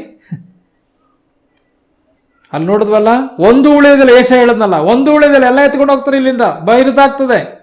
ಅದೇ ಯೆಹೆಜ್ಕೇಲನ ಬಾಯಿಂದಲೂ ಸಹ ದೇವರು ಹೇಳಿಸ್ತಾ ಇದ್ದಾನೆ, ಏನಂತೆ? ನಿನ್ನಲ್ಲಿ ಹಾಗೆ ತೀರಿಸಿಕೊಂಡು ನೀನು ದುಡಿದದ್ದನ್ನೆಲ್ಲ ಅಪಹರಿಸಿ ನಿನ್ನನ್ನು ಬಟ್ಟೆ ಬರೆದು ಮಾಡಿ ಬಿಟ್ಟು ಬಿಡುವರು. ಹೀಗೆ ನಾಚಿಗೀಡಾದ ನಿನ್ನ ಸೂಳೆತನವನ್ನು, ಹೌದು ನಿನ್ನ ಪುಂಡಾಟವು ಸೂಳೆತನವು ಬಯಲಿಗೆ ಬರು ಎಂಬುದಾಗಿ ನೋಡುವಂತರಾಗಿದ್ದೇವೆ. ಯಾಕೆ? ಯಹೂದ್ಯವೂ ಸಹ ಅಥವಾ ದಕ್ಷಿಣ ರಾಜ್ಯವೂ ಸಹ ಉತ್ತರ ರಾಜ್ಯದಂತೆ ಬದುಕ್ತದ್ರಿಂದ ದೇವರು ಬ್ಯಾಬಿಲೋನ್ ಅಥವಾ ಕಸ್ದೀಯರಿಗೆ ಒಪ್ಪಿಸಿಬಿಟ್ಟನೆಂಬುದಾಗಿ ನಾವು ನೋಡುವಂತರಾಗಿದ್ದೇವೆ ಪ್ರಿಯರೇ. ಓಕೆ, ನಂತರ ನಾವು 32ನೇ ವಚನಕ್ಕೆ ಬರುವಾಗ, ಕರ್ತನಾದ ಯೆಹೋವನು ಇಂತೆನ್ನುತ್ತಾನೆ, ಉದ್ದವೂ ಅಗಲವೂ ಬಹಳ ಹಿಡಿಯುವುದು ಆದ ನಿನ್ನ ಅಕ್ಕನ ಪಾತ್ರೆಯಲ್ಲಿ ನೀನು ಕುಡಿದು ಹಾಸ್ಯಕ್ಕೂ ಕುಚೋದ್ಯಕ್ಕೂ ಗುರಿ ಆಗಿವೆ. ಅವಳು ಕೊಟ್ಟಂತ ಪಾತ್ರೆಯನ್ನು ನಿನ್ನಗೂ ಸಹ ನಾನು ಕೊಡ್ತೇನೆ. ಇದು ಒಂದು ಪಾತ್ರೆ ಎಂಬುದಾಗಿ ಹೇಳುವಾಗ ನಾನಾ ಕಷ್ಟಗಳು, ಸಮಸ್ಯೆಗಳು ನಿನ್ನ ಮೇಲೆ ಬರುವಂಥದ್ದು. ಈ ಪಾತ್ರೆ ನಾನು ಅವಳು ಕೊಟ್ಟಂತ ಪಾತ್ರೆ ಹೆಂಗಿದೆ? ಆ ಪಾತ್ರೆ ಉದ್ದವು ಅಗಲವು ಬಹಳ ಹಿಡಿಯುವುದು ಆದ. ಉದ್ದ ಇದೆ, ಅಗಲ ಇದೆ, ಬಹಳ ತುಂಬುವಂತ ಪಾತ್ರೆ, ಅಂದ್ರೆ ದೊಡ್ಡ ಪಾತ್ರೆ. ಏನು ದೊಡ್ಡ ಪಾತ್ರೆ ಎಂಬುದಾಗಿ ಹೇಳುವಾಗ, ದೊಡ್ಡ ಪಾತ್ರೆಯಲ್ಲಿ ಎಲ್ಲಾ ಸಮಸ್ಯೆಗಳು, ಎಲ್ಲಾ ಕಷ್ಟಗಳು ನಿನಗೆ ಬರ್ತದೆ ಎಂಬುದನ್ನು ತೋರಿಸುವಂಥದ್ದು. ನಮ್ಮ ಕರ್ತನಾದ ಯೇಸು ಕ್ರಿಸ್ತನು ಒಂದು ಪಾತ್ರೆಯನ್ನ ಸ್ವೀಕಾರ ಮಾಡಿಕೊಂಡು, ನಿಮ್ಮೆಲ್ಲರಿಗೂ ಸಹ ಗೊತ್ತಿದೆ, ಗೆತ್ಸೆಮನೆ ತೋಟದಲ್ಲಿ, ತಂದೆ ಸಾಧ್ಯವಾದರೆ ಈ ಪಾತ್ರೆಯನ್ನು ತೊಲಗಿ ಹೋಗುವಂತೆ ಮಾಡು, ಹೇಗೋ ನನ್ನ ಚಿತ್ತದಂತಾಗದೆ ನಿನ್ನ ಚಿತ್ತದಂತೆ ಆಗಲಿ. ಈ ಪಾತ್ರೆಯಲ್ಲಿ ನಾನು ಕುಡಿಯಲೇಬೇಕೆಂಬುದಾಗಿ ನಿನ್ನ ಚಿತ್ತ ಇದ್ರೆ ನಾನು ಕುಡಿತೇನೆ. ಏನು ಪಾತ್ರೆ ಅದು ಪ್ರಿಯರೇ? ಏನು ಪಾತ್ರೆ ಅದು? ಪಾಪದ ಶಿಕ್ಷೆ, ಮನುಷ್ಯರೆಲ್ಲರ ಪಾಪದ ಶಿಕ್ಷೆ, ದಂಡನೆಯಲ್ಲಿ ತುಂಬಿದಂಥದ್ದಾಗಿತ್ತು. ಪಾಪ ಮಾಡದಂಥ ವ್ಯಕ್ತಿಗಳು ನಾನು ನೀವುಗಳಾಗಿದ್ದೆವು. ದೇವರ ಆ ಶಿಕ್ಷೆಯನ್ನು ಒಂದು ಪಾತ್ರೆಯಲ್ಲಿ ತುಂಬಿ ಕರ್ತನಾದಂಥ ಯೇಸು ಕ್ರಿಸ್ತನ ಮೇಲೆ ಇಟ್ಟನು. ಇದು ಕುಡಿಬೇಕಿದ್ನ ನೀನು, ಅದರರ್ಥ ಈ ಕಷ್ಟಗಳೆಲ್ಲ ಹಾದು ಹೋಗ್ಬೇಕು, ಈ ಕಷ್ಟವನ್ನೆಲ್ಲ ನೀನು ತಾಳ್ಕೊಳ್ಳೇಬೇಕು. ಕರ್ತನಾದಂಥ ಯೇಸು ಕ್ರಿಸ್ತನು ಪ್ರಾರ್ಥಿಸುವಾಗ ಹೇಳಿದ್ರು, ತಂದೆ ಹೇಗೋ ನನ್ನ ಚಿತ್ತಂತಾಗದೆ ನಿನ್ನ ಚಿತ್ತದೆ ಅಂತ ಹೇಳಿ. ದಟ್ ಮೀನ್ಸ್ ಅದರ ಅರ್ಥ ಏನು? ಈ ಪಾತ್ರೆ ನಾನು ಕುಡಿತೇನೆ. ಯಾರಿಗೋಸ್ಕರ ಕುಡಿದಂಥದ್ದು? ಯಾರಿಗೋಸ್ಕರ ಸಂಕಟ ಅನುಭವಿಸಿದಂಥದ್ದು? ಯಾರ್ದು ಅದೆಲ್ಲ? ಆ ಪಾಪದ ಶಿಕ್ಷೆ ನಂದು ನಿಮ್ದು ಪ್ರಿಯರೇ. ನನ್ನ ಮೇಲೆ ನನಗೂ ನಿಮಗೂ ಕುಡಿಲಿಕ್ಕೆ ಕೊಡಬೇಕಿತ್ತು ಆ ಪಾತ್ರೆಯನ್ನ, ಯಾಕೆಂದ್ರೆ ಪಾಪ ಮಾಡಿದಂಥವ್ರು ನಾವು. ಆದರೆ ಈ ಪಾತ್ರೆಯನ್ನ ಕರ್ತನಾದಂಥ ಯೇಸುವಿನ ಮುಂದೆ ತಂದೆ ಇಟ್ಟನು. ಅದರ ನಿಮಿತ್ತ ಅವನು ಆ ಪಾತ್ರೆ ಕುಡಿದ್ರಿಂದ ನಮ್ಮ ಪಾಪದ ಶಿಕ್ಷೆಯಿಂದ ನಾವು ಎಸ್ಕೇಪ್ ಆಗಿದ್ದೇವೆ ಅಷ್ಟೇ. ಕರ್ತನಾದಂಥ ಯೇಸು ನಂಬಿರುವಂಥ ಪ್ರಿಯರೇ, ನನಗೂ ನಿಮಗೂ ಬರಬೇಕಾದ ಶಿಕ್ಷೆಯನ್ನು ಯೇಸು ಸ್ವೀಕಾರ ಮಾಡಿಕೊಂಡ್ರಿಂದ ಆತ ನಂಬಿರುವಂಥ ನಾವು ನಮ್ಮ ಪಾಪದ ಶಿಕ್ಷೆಯಿಂದ ಅಥವಾ ಪಾತ್ರೆಯಿಂದ ದೂರವಾಗಿದ್ದೇವೆ. ಆ ಪಾತ್ರೆ ನಾವು ಮುಂದೆ ಇಲ್ಲ.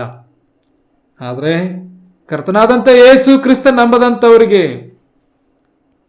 ಆ ಪಾತ್ರೆ ಕೊನೆಯಲ್ಲಿ ಸುರಿಯಲ್ಪಡುತ್ತದೆ. ವಾಕ್ಯದಲ್ಲಿ ಮುಂದೆ ಪ್ರಕಟಣೆ ಓದುವಾಗ 7 ಪಾತ್ರೆಗಳು ಎಲ್ಲ ಮೇಲಿನ ಸುರಿತವಲ್ಲ, ಗೊತ್ತುಂಟಾ?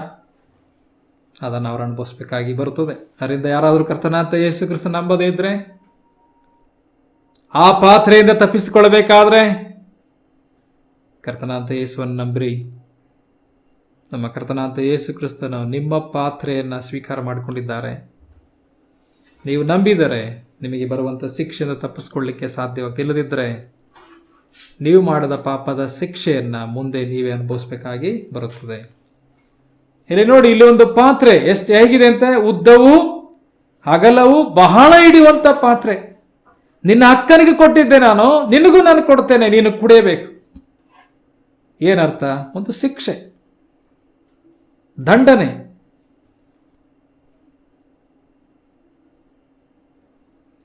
ಮೂವತ್ಮೂರನೇ ವಚನಕ್ಕೆ ಬರೋಣ. ಸಮ್ಮಾರ್ಯಳೆಂಬ ನಿನ್ನ ಅಕ್ಕನು ಕುಡಿದ ಬೆಚ್ಚು ಬೆರಗಿನ ಪಾತ್ರೆಯಲ್ಲಿ ನೀನು ಕುಡಿದು ಕುಡಿದು ಪೂರಾ ಅಮಲೇರಿ ದುಃಖಭರಿತಳಾಗುವಿ. ಅದರಲ್ಲಿ ಒಂದು ಬೊಟ್ಟನ್ನು ಉಳಿಸದೆ ಕುಡಿದು ಅದರ ಬೋಕಿಗಳನ್ನು ಕಚ್ಚಿ ನೆಕ್ಕಿ ನಿನ್ನ ಮೊಲೆಗಳನ್ನು ಬಗೆದುಕೊಳ್ಳುವಿ. ಇದು ನನ್ನ ಅಪ್ಪನೇ ಎಂಬುದೇ ಕರ್ತನಾದ ಯೆಹೋವನ ನುಡಿ. ಅಂದ್ರೆ ಒಂದು ತೊಟ್ಟು ಬಿಡೋದಿಲ್ಲ, ಎಲ್ಲ ಕಚ್ಚಿ ನೆಕ್ಕೊಳ್ತೀಯ ಅಂತ. ಅದ್ರ ಅರ್ಥ ಎಲ್ಲ ಅನುಭವಿಸ್ಬೇಕಂತ ಅರ್ಥ. ಒಂದರಿಂದ ತಪ್ಪಿಸ್ಕೊಳ್ಳಿಕ್ಕಾಗಲ್ಲ ನೀನಂತ. ಕಾರಣ ಏನು? 35ನೇ ವಚನ. ಹೀಗಿರಲು ಕರ್ತನಾದ ಯೆಹೋವನು ಇಂತೆನ್ನುತ್ತಾನೆ, ನೀನು ನನ್ನನ್ನು ಬೆನ್ನ ಹಿಂದೆ ಎಸೆದು ಮರೆತು ಬಿಟ್ಟದ್ದರಿಂದ ನಿನ್ನ ಪುಂಡಾಟದ ಮತ್ತು ಸೂಳೆತನದ ಫಲವನ್ನು ನೀನು ಅನುಭವಿಸಬೇಕು. ಯಾರನ್ನ ಬೆನ್ನ ಹಿಂದೆ ಎಸೆದಿರೋದು? ದೇವರನ್ನ. ನನ್ನನ್ನು ಬೆನ್ನ ಹಿಂದೆ ಎಸೆದು ಬಿಟ್ಟು, ನನ್ನನ್ನು ಮರೆತು ಬಿಟ್ಟು ಪುಂಡಾಟ ಸೂಳೆತನ ಮಾಡ್ಕೊಂಡು ಹೋಗ್ತಾ ಅದರ ಫಲವನ್ನು ನೀನು ಅನುಭವಿಸಬೇಕೆಂಬುದಾಗಿ ಈ ವಾಕ್ಯ ಭಾಗದಲ್ಲಿ ನೋಡುವಂತರಾಗಿದೆ. ಅದರಿಂದಲ ಪ್ರಿಯರೇ,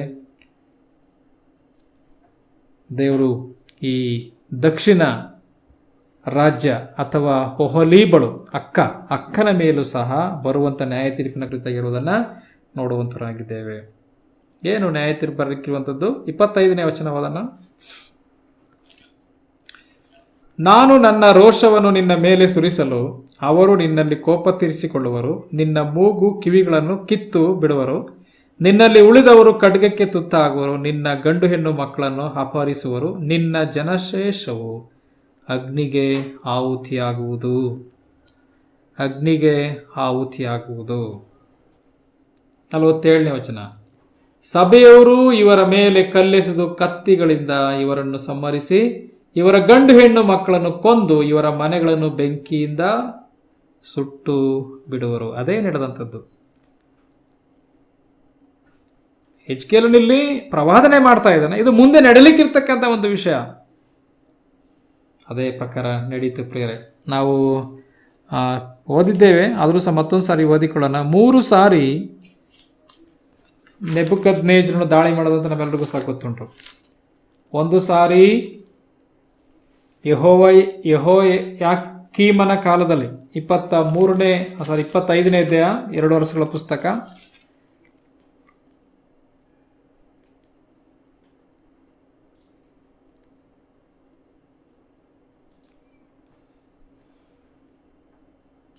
ಇಪ್ಪತ್ನಾಲ್ಕರಲ್ಲಿ ನೋಡುತ್ತೇವೆ.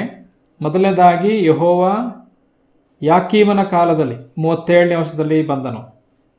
ಎರಡನೇದಾಗಿ ಯೆಹೋಯಾಕೀನನ ಕಾಲದಲ್ಲಿ ಬಂದನು, 8ನೇ ವರ್ಷದಲ್ಲಿ. ಮೂರನೇದಾಗಿ ಚಿದ್ಕೀಯನ ಕಾಲದಲ್ಲಿ 18ನೇ ವಚನ, ಚಿದ್ಕೀಯನ ಕಾಲದಲ್ಲಿ ಬಂದನು. 25ನೇ ಅಧ್ಯಾಯದಲ್ಲೂ ಸಹ 1ನೇ ವರ್ಷದಲ್ಲಿ ಬರೆಯಲ್ಪಟ್ಟಿದೆ. 3 ಸಾರಿ ದಾಳಿ ಮಾಡಿದನು. ಒಂದು ಸಾರಿ ಯೆಹೋಯಾಕೀಮನು ಯಹೂದದ ರಾಜನಾದಂಥ ದಕ್ಷಿಣ ರಾಜ್ಯನಾದಂಥ ಯೆಹೋಯಾಕೀಮನ ಕಾಲದಲ್ಲಿ, ನಂತರ ಯೆಹೋಯಾಕೀನನ ಕಾಲದಲ್ಲಿ, ನಂತರ ಚಿದ್ಕೀಯನ ಕಾಲದಲ್ಲಿ. ಈ 3 ಸಮಯದಲ್ಲಿ ಬಂದು ಫೈನಲ್ ಆಗಿ ಏನು ಮಾಡಿದನು ನಾವು ನೋಡುವಾಗ 9ನೇ ವಚನ, 25ನೇ 9ನೇ ವರ್ಷದಲ್ಲಿ ಯೆಹೋವನ ಆಲಯವನ್ನು, ಅರಮನೆಯನ್ನು, ಯೆರೂಸಲೇಮಿನ ಎಲ್ಲಾ ದೊಡ್ಡ ಮನೆಗಳನ್ನು ಸುಟ್ಟು ಬಿಟ್ಟನು ಎಂಬುದಾಗಿ ನಾವು ನೋಡುವಂತರಾಗಿದ್ದೇವೆ. ಸುಟ್ಟು ಬಿಟ್ಟನೆಂಬುದಾಗಿ. ಏಜ್ಕೇಲ್ನ ಹೇಳಿದೆ ಅದು ಅದೇ ತಾನೆ, ಅಗ್ನಿಗೆ ಆಹುತಿಯಾಗುವುದು. 47ನೇ ವರ್ಷದಲ್ಲಿ ಉಳಿದ್ವಲ್ಲ, 23ನೇ 47ನೇ ವರ್ಷದಲ್ಲಿ ಇವರ ಮನೆಗಳನ್ನು ಬೆಂಕಿಯಿಂದ ಸುಟ್ಟು ಬಿಡುವರು. ಅದೇ ಕಾರ್ಯ ನಡೆಯುತ್ತೆ ಎಂಬುದಾಗಿ ನೋಡುವಂಥರಾಗಿದೆ. ಕಾರಣ ಏನು ಪ್ರಿಯರೇ? ಈ ಒಂದು ದಕ್ಷಿಣ ರಾಜ್ಯಕ್ಕೆ ಉಂಟಾದಂಥ ಈ ಆಪತ್ತಿಗೆ ಕಾರಣ ಏನು? ತನ್ನ ಅಕ್ಕನಾದಂಥ ಸಮಾರ್ಯ ಒಹೋಲಳನ್ನು ಅವಳ ಪಾಪಗಳನ್ನು ಹಿಂಬಾಲಿಸಿ ಹೋದದ್ದರಿಂದ, ಅವಳ ಪಾಪಗಳನ್ನು ಹಿಂಬಾಲಿಸಿ ಹೋದದ್ದರಿಂದ, ಅವಳಿಗಿಂತ ಹೆಚ್ಚಾಗಿ ಪಾಪ ಮಾಡೋದ್ರಿಂದ, ಓಕೆ, ಉದ್ದವು ಹಗಲವು ಬಹಳ ಹಿಡಿಯುವಂಥ ಪಾತ್ರೆಗಳು ಕುಡಿಲಿಕ್ಕೆ ಕೊಟ್ಟನು ಎಂಬುದಾಗಿ ನೋಡುತ್ತೇವೆ. ಅಂದರೆ ಶಿಕ್ಷೆಗಳನ್ನು ಕೊಟ್ಟನು ಎಂಬುದಾಗಿ ನೋಡುತ್ತೇವೆ. ಅದರಿಂದ ನೆಬೂಕದ್ನೆಚ್ಚರನು ಬಂದು 3 ಸಾರಿ ದಾಳಿ ಮಾಡಿ ಫೈನಲ್ ಆಗಿ ಯೆರೂಸಲೇಮನ್ನು, ಅರಮನೆಗಳನ್ನು, ಮನೆಗಳನ್ನು ಸುಟ್ಟು ಬಿಟ್ಟುದರ ಕುರಿತಾಗಿ ನಾವು ನೋಡುವಂಥರಾಗಿದ್ದೇವೆ. ಇಲ್ಲಿ ಈ ಅಧ್ಯಾಯದಲ್ಲಿ ಇಬ್ಬರು ಸಹೋದರಿಯರು, ಅವರ ಸಾಮ್ಯ, okay, the parable of harlots sisters, 2 harlot sisters, okay, ಇಬ್ಬರು ಸೂಳೆಯರ ಸಾಮ್ಯ, ಇಬ್ಬರು ಸಹೋದರಿಯರು ಅಂದ್ರೆ ಹತ್ರ ಇಸ್ರಾಯೇಲ್ 2 ಗುಂಪು, ದಕ್ಷಿಣ ರಾಜ್ಯ, ಉತ್ತರ ರಾಜ್ಯ. ಓಕೆ, ಉತ್ತರ ರಾಜ್ಯಕ್ಕೆ ಒಹೋಲ ಅಂತ ಹೆಸರು, ದಕ್ಷಿಣ ರಾಜ್ಯಕ್ಕೆ ಒಹೊಲೀಬಾ ಎಂಬುದಾಗಿ ಹೆಸರು. ಓಕೆ, ಇಬ್ಬರೂ ಸಹ ಒಂದೇ ಮಾರ್ಗ ಹಿಡಿದ್ರು. ಏನು ಒಂದೇ ಮಾರ್ಗ? ಸೂಳೆತನ. ಅದರ ಅರ್ಥ ಅನ್ಯ ದೇವತೆಗಳನ್ನು ಸೇವಿಸುವಂಥದ್ದು, ಅನ್ಯ ದೇವತೆಗಳನ್ನು ಮೋಹಿಸುವಂಥದ್ದು ಅಲ್ವೇ? ಅದರಿಂದ ಇಬ್ಬರ ಕೈಗೆ ದೇವರನ್ನು ಒಪ್ಪಿಸಿದನು. ಒಂದು ಒಹೊಲಳನ್ನು ಅಥವಾ ಉತ್ತರ ರಾಜ್ಯವನ್ನು ಅಶ್ಶೂರ್ಯರ ಕೈಗೆ ದೇವರು ಒಪ್ಪಿಸಿದನು. ಒಹೊಲೀಬಾ ಅವಳ ದಕ್ಷಿಣ ರಾಜ್ಯವನ್ನು ಬ್ಯಾಬಿಲೋನ್ಯರಿಗೆ ಅಥವಾ ಕಸ್ದಿಯರ ಕೈಗೆ ಒಪ್ಪಿಸಿದನು ಎಂಬುದಾಗಿ ನಾವು ನೋಡುವಂತರಾಗಿದ್ದೇವೆ ಪ್ರೇರೆ.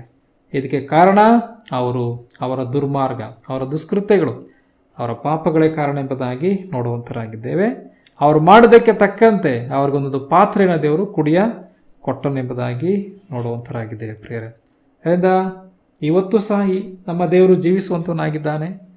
ಓಕೆ, ಅದೇ ಪರಿಶುದ್ಧ ದೇವರು ನಾವು ಸೇವಿಸ್ತಾ ಇದ್ದೇವೆ. ನಾವು ಯೋಗ್ಯವಾದ ರೀತಿಯಲ್ಲಿ, ಕರ್ತನು ಬಯಸುವ ರೀತಿಯಲ್ಲಿ ನಾವು ಸೇವಿಸುವಂತರಾಗಿರೋಣ. ದೇವರು ಪಾಪವನ್ನು ಏಸುತ್ತಾನೆ. ದೇವರು ಪಾಪವನ್ನು ಎಂದಿಗೂ ಸಹ ಆತನು ಮರೆ ಮಾಡುವಂಥವನಲ್ಲ, ಅದನ್ನು ಪರವಾಗಿಲ್ಲ ಅಂತ ಬಿಟ್ಬಿಡುವಂಥವನಲ್ಲ. ದೇವರು ಪಾಪಿಗಳನ್ನು ಪ್ರೀತಿಸಿದ್ದಾನೆ ಸತ್ಯ. ನಾವು ಪಾಪಿಗಳು ನಮ್ಮನ್ನು ಪ್ರೀತಿ ಮಾಡಿದ್ದಾನೆ, ಬಹಳವಾಗಿ ಪ್ರೀತಿ ಮಾಡಿದ್ದಾನೆ. ನಮ್ಮ ರಕ್ಷಣೆಗೋಸ್ಕರ ತನ್ನ ಮಗನನ್ನು, ನಮ್ಮ ರಕ್ಷಕನಾದ ಯೇಸುವನ್ನು ಕಳಿಸಿಕೊಟ್ಟಿದ್ದಾನೆ ಸತ್ಯ. ಅದು ಪ್ರೀತಿಯ ದೊಡ್ಡ ಸಂಕೇತ. ಆದರೆ ದೇವರು ಪಾಪವನ್ನು ಎಂದಿಗೂ ಸಹ ಆತನು ಪ್ರೀತಿ ಮಾಡುವಂತನಲ್ಲ, ಪಾಪವನ್ನು ದ್ವೇಷಿಸುವಂತನಾಗಿದ್ದಾನೆ. ನಾವು ದೇವರಿಗೆ ಬೇಕು, ಆದರೆ ದೇವರಿಗೆ ನಮ್ಮಲ್ಲಿರ್ತಕ್ಕಂಥ ಪಾಪಗಳು ಬೇಡ. ದೇವರು ನಮ್ಮನ್ನ ದ್ವೇಷ ಮಾಡಲ್ಲ, ನಮ್ಮನ್ನ ಪ್ರೀತಿ ಮಾಡ್ತಾ ಇದ್ದಾನೆ. ಆದರೆ ನಮ್ಮಲ್ಲಿರ್ತಕ್ಕಂಥ ಪಾಪಗಳನ್ನು ದೇವರು ದ್ವೇಷ ಮಾಡುವಂತವನಾಗಿದ್ದಾನೆ. ಅದರಿಂದ ದೇವರು ಎಂದೆಂದಿಗೂ ಸಹ ಪಾಪವನ್ನು ದ್ವೇಷಿಸುವಂಥವನೇ. ಅದರಿಂದ ನಾನು ನೀವುಗಳು ಸಹ ನಮ್ಮ ದೇವರ ಗುಣವುಳ್ಳವರಾಗಿ ಪಾಪವನ್ನು ದ್ವೇಷಿಸೋಣ. ಆತನ ನುಡಿಗಳನ್ನು ಪ್ರೀತಿಸಿ ಆತನ ಮಾರ್ಗದಲ್ಲಿ ಬದುಕುವಂಥವರು ನಾವಾಗಿರೋಣ ಪ್ರೇರೆ. ಯಾಕೆಂದರೆ ಪಾಪವು ನಮ್ಮನ್ನು ಎಂದಿಗೂ ಉದ್ಧಾರ ಮಾಡಲಿಕ್ಕೆ ಸಾಧ್ಯವಿಲ್ಲ ಅಲ್ವೇ? ದೇವರು ನಮ್ಮನ್ನು ಪ್ರೀತಿ ಮಾಡಿದ್ದಾನೆ, ತನ್ನ ಮಗನನ್ನು ಶಿಲುಬೆಯಲ್ಲಿ ಬಲಿ ಕೊಟ್ಟಿದ್ದಾನೆ. ಅದರಲ್ಲಿ ನಮಗೆ ಅರ್ಥವಾಗ್ತದೆ ದೇವರು ಪಾಪವನ್ನು ಮರೆ ಮಾಡಿಲ್ಲ ಅಂತ. ಶಿಲುಬೆಯಲ್ಲಿ ತನ್ನ ಮಗನನ್ನೇ ಬಲಿ ಕೊಟ್ಟನಂದ್ರೆ ಅರ್ಥ ದೇವರು ಪಾಪವನ್ನು ಎಂದಿಗೂ ಸಹ ಆತನು ಮುಚ್ಚುವಂತವನಲ್ಲ, ಅಥವಾ ಇನ್ನೊಂದು ಅರ್ಥದಲ್ಲಿ ಆತನು ಪರವಾಗಿಲ್ಲ ಅಂತ ಬಿಟ್ಬಿಡುವಂತವನಲ್ಲ. ತನ್ನ ಮಗನನ್ನೇ ಬಲಿ ಕೊಟ್ಟ ದೇವರು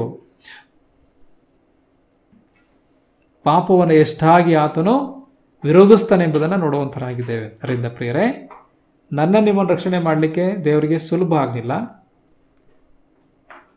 ತನ್ನ ಮಗನನ್ನ ಬಲಿ ಕೊಟ್ಟು ನಮ್ಮ ರಕ್ಷಣೆ ಮಾಡಿರುವಂಥದ್ದು, ಆತನನ್ನ ಯಜ್ಞ ಮಾಡಿ ನಮ್ಮ ರಕ್ಷಣೆ ಮಾಡಿರುವಂಥದ್ದು. ಆಗಿದ್ರೆ ದೇವರು ಪಾಪಕ್ಕೆ ದಂಡನೆಯನ್ನ ತನ್ನ ಮಗನಲ್ಲಿ ವಿಧಿಸಿದನು. ಪಾಪಕ್ಕೆ ಶಿಕ್ಷೆನ ತನ್ನ ಮಗನಿಗೆ ಕೊಟ್ಟ ನಮಗೆ ಸಿಕ್ತೇ ಇರ್ಬೋದು, ಆದರೆ ಆ ಶಿಕ್ಷೆ ಯೇಸು ಕರ್ತನ ಸ್ವೀಕಾರ ಮಾಡಿಕೊಂಡ್ರು. ಅದರಿಂದ ನಾವು ಕೃಪೆಯಿಂದ ರಕ್ಷಣೆದವರಾಗಿ ನಾವು ಪಾಪದ ಶಿಕ್ಷೆಯಿಂದ ಎಸ್ಕೇಪ್ ಆಗಿದ್ದೇವೆ ಅಷ್ಟೇನೆ. ಅದು ಯಾರು ತಕ್ಕೊಂಡ್ರು? ನಮಗೆ ಉಚಿತವಾಗಿ ಸಿಕ್ಕಿರ್ಬೋದು, ಆದರೆ ಕರ್ತನಾದ ಯೇಸುವಿಗೆ ಅದು ಬಹಳ ಸಂಕಟವನ್ನ, ನೋವನ್ನು ಉಂಟು ಮಾಡಿತ್ತು ನಮಗೆ ರಕ್ಷಣೆ ಸಿದ್ಧ ಮಾಡಲಿಕ್ಕೆ. ಅವನ ದೇಹ ಚಿಂದಿ ಆಗ್ಬೇಕಾಗಿ ಬಂತು, ಅವನ ರಕ್ತ ಧಾರಾಕಾರವಾಗಿ ಸುರಿಸಬೇಕಾಗಿ ಬಂತು, ಅವನ ಅವಮಾನ ಯಾತನೆಗಳನ್ನು ಸಹಿಸಿಕೊಳ್ಬೇಕಾಗಿ ಬಂತು. ಪ್ರಿಯರೇ, ಅಲ್ಲೇ ನೋಡುತ್ತೇವೆ, ದೇವರು ಪಾಪವನ್ನ ಸಹಿಸಿಕೊಳ್ಳುವಂತವನಲ್ಲ, ತನ್ನ ಮಗನನ್ನೇ ಬಲಿ ಕೊಟ್ಟಿದ್ದಾನೆ ನನ್ನ ನಿಮ್ಮ ಪಾಪದ ನಿಮಿತ್ತವಾಗಿ ಎಂಬುದನ್ನು ಅರ್ಥ ಮಾಡಿಕೊಳ್ಳುವಾಗ ಅದರ ಅರ್ಥ ಏನಂದ್ರೆ ದೇವರು ಪಾಪವನ್ನು ಸಹಿಸಿಕೊಳ್ಳುವುದನ್ನು ಮರೆ ಮಾಡುವಂಥವನಲ್ಲ, ಮುಚ್ಚುವಂಥವನು ಅಲ್ಲ, ಪರವಾಗಿಲ್ಲ ಅಂತ ಬಿಟ್ಟುಬಿಡುವಂಥವನು ಅಲ್ಲ ಎಂಬತಕ್ಕಂಥ ಸತ್ಯವನ್ನು ನಾವು ನೋಡುವಂಥವರಾಗಿದ್ದೇವೆ. ಅದರಿಂದ ನನಗೂ ನಿಮಗೆ ಬಿಡುಗಡೆ ಆಗಿದೆ. ದೇವರು ನಮ್ಮನ್ನು ಪ್ರೀತಿ ಮಾಡಿದ್ದಾನೆ, ಇನ್ನೂ ಸಹ ಪ್ರೀತಿಸ್ತಾ ಇದ್ದಾನೆ. ಅದರಿಂದ ಆ ಪ್ರೀತಿಗೆ ತಕ್ಕಂತೆ ನಾವು ಈ ಲೋಕದಲ್ಲಿ ಸಾಕ್ಷಿಗಳಾಗಿ, ಋಣಿಗಳಾಗಿ ಆತನಿಗೆ ಮಹಿಮೆ ತರುವವರೆಗೆ ಬದುಕುವಂಥವರಾಗಿರೋಣ. ಯಾವುದೇ ಕಾರಣಕ್ಕೂ ದೇವರಿಗೆ ರೇಗಿಸುವಂಥ, ದೇವರಿಗೆ ಕೋಪ ಎಬ್ಬಿಸುವಂಥ ಪಾಪಗಳನ್ನು ಮಾಡಲಿಕ್ಕೆ ಹೋಗಬಾರ್ದು. ಅದು ನಮಗೆಂದಿಗೂ ಒಳ್ಳೆಯದಲ್ಲ. ಯಾರೂ ನಾವು ಉದ್ಧಾರ ಆಗಲಿಕ್ಕೆ ಸಾಧ್ಯವಿಲ್ಲ. ಆ ರೀತಿ ಇರುವಂತೆ ನಾವು ಒಳ್ಳೆ ಜೀವಿತನ ಮಾಡಲಿಕ್ಕೆ ತೀರ್ಮಾನಿಸೋಣ. ಕರ್ತನು ಈ ವಾಕ್ಯದ ಮೂಲಕ ಮಹಿಮೆ ಹೊಂದಲೇ. ಪ್ರಿಯರೇ, ನಾವೆಲ್ಲರೂ ಪಾಪದಲ್ಲಿದ್ದಂಥವರು, ಕರ್ತನ ನಮಗೆ ಬಿಡುಗಡೆ ಕೊಟ್ಟಿದ್ದಾನೆ. ಇಸ್ರಾಯೇಲರು ಯಾವ ರೀತಿಯಲ್ಲಿ ಐಗುಪ್ತ ದೇಶದಲ್ಲಿ ಅವರು ಸಹ ವಿಗ್ರಹಾರಾಧನೆ ಅಥವಾ ಐಗುಪ್ತ ದೇಶದ ರೀತಿಯಲ್ಲಿ ಬದುಕ್ತಾ ಇದ್ರು, ನಾವು ಸಹ ಹಂಗೇನೆ ಬದುಕ್ತಾ ಇದ್ದಂಥವ್ರು. ಐಗುಪ್ತ ದೇಶನ ಅವ್ರಿಗೆ ಬಿಡುಗಡೆ ಕೊಟ್ಟಾಗ ನಮಗೂ ಸಹ ಈ ಲೋಕ ಪಾಪದ ಬಿಡುಗಡೆ ಕೊಟ್ಟಿದ್ದಾನೆ. ಆದರೆ ಅವರು ದಾರಿ ತಪ್ಪಿ ಹೋದಾಗೆ ನಾವೆಂದಿಗೂ ದಾರಿ ತಪ್ಪಿ ಹೋಗದಂತೆ ನಮಗೆ ಬಿಡುಗಡೆ ಕೊಟ್ಟಂಥ ಕರ್ತನನ್ನು ನಾವು ಋಣಿಗಳಾಗಿ ಆರಾಧಿಸ್ತಾ ಹೋಗೋಣ. ಆತನ ಬಲಕ್ಕಾಗಿ ಪ್ರಾರ್ಥಿಸ್ತಾ ಹೋಗೋಣ. ಆತನಿಗಾಗಿ ಬದುಕಲು ಹೆಚ್ಚಾಗಿ ಆತೊರೆಯೋಣ. ಪ್ರಿಯರೇ, ಕರ್ತನ ವಾಕ್ಯದ ಕರ್ಮ ಈ ಮುಂದೆ ಪ್ರಾರ್ಥನೆ ಮಾಡಿ ಈ ಕೂಟವನ್ನು ಮುಗಿಸುವಂತರಾಗಿರೋಣ.